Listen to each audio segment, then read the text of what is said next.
Let's talk about the Gunn factor. The guy has a style, and you know it when you see it.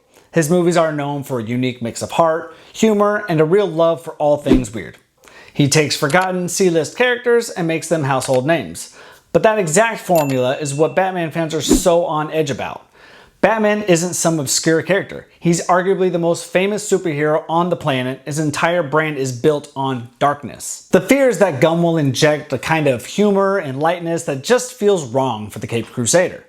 Are we going to get a quippy Batman, a Batman who cracks jokes while taking down thugs? The very idea feels like a betrayal to a lot of fans. Gunn himself has tried to calm these fears, saying he's not interested in making a funny, campy Batman. He wants a Batman who has a real reason to exist in the bigger, more fantastical DCU, not just a popular character dropped in for no reason. Still, the worry is there, especially when you look at the planned direction for the rest of the DCU. Superman is being set up with a more hopeful, classic tone, which is the total opposite of the last cinematic universe's grim vibe, i.e. Snyderverse. This has fans worried that the whole DCU will have a lighter, more Marvel-like feel, and Batman will be forced to fit in. If every movie is supposed to have that signature Gunn flavor, will there be any room left for the shadows where Batman belongs? Will his darkness get watered down for the sake of a consistent tone across the universe?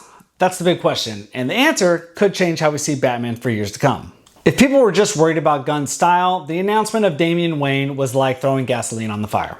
When Gunn revealed that The Brave and the Bold would be based on Grant Morrison's famous comic run and feature Batman's son, Damian, as Robin, the internet pretty much lost its mind.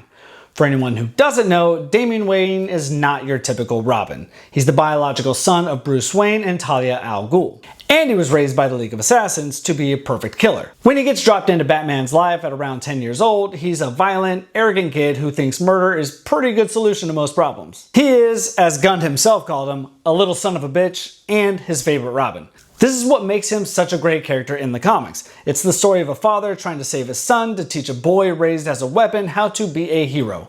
It's a fantastic story, but it's also an incredibly tough one to adapt for a mainstream blockbuster. A 10-year-old Robin who is a trained assassin is a huge creative risk.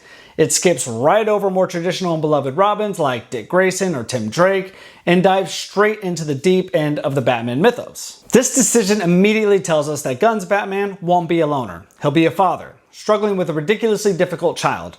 We've never seen this dynamic in a live-action Batman movie before. Gunn has made some cryptic comments that details are in flux. When someone asked him directly if Damian was still in the movie, his response was a very non-committal, "I think you have to wait and see exactly what's happening."